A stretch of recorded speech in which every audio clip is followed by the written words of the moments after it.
નમસ્કાર દર્શક મિત્રો, એસટી ન્યૂઝ ગુજરાતી ચેનલમાં આપનું સ્વાગત છે અને હું આપની સાથે રિદ્ધિ સોલંકી. તો ચલો નજર કરીએ આજના સમાચાર પર. ગત રોજ 2 દિવસ પહેલા તારીખ 17 સપ્ટેમ્બર 2025 ના રોજ ભારતના વડાપ્રધાન નરેન્દ્રભાઈ મોદીના જન્મદિવસ નિમિત્તે સમગ્ર દેશમાં વિવિધ કાર્યક્રમો યોજાયા.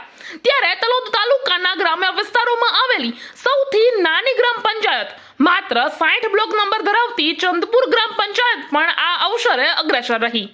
તાલુકા મામલતદાર કચેરી, તાલુકા પંચાયત કચેરી અને ડીએલઆર કચેરીના સમગ્ર સ્ટાફે ગામના ખેડૂત ખાતેદારોને સાથે રાખી પોતાના જ ખેતરમાં જાતે જ મોબાઈલ મારફતે જમીનના ક્ષેત્રફળના સંરક્ષણની પ્રક્રિયાને હાથ ધરી હતી.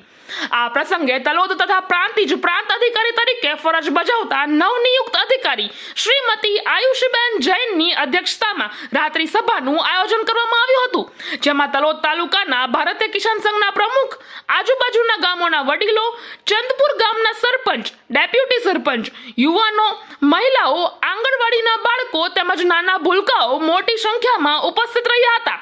રાત્રિ સભા દરમિયાન ગામના વણ ઉકેલાયેલા પ્રશ્નો પર વિસ્તૃત ચર્ચા થઈ.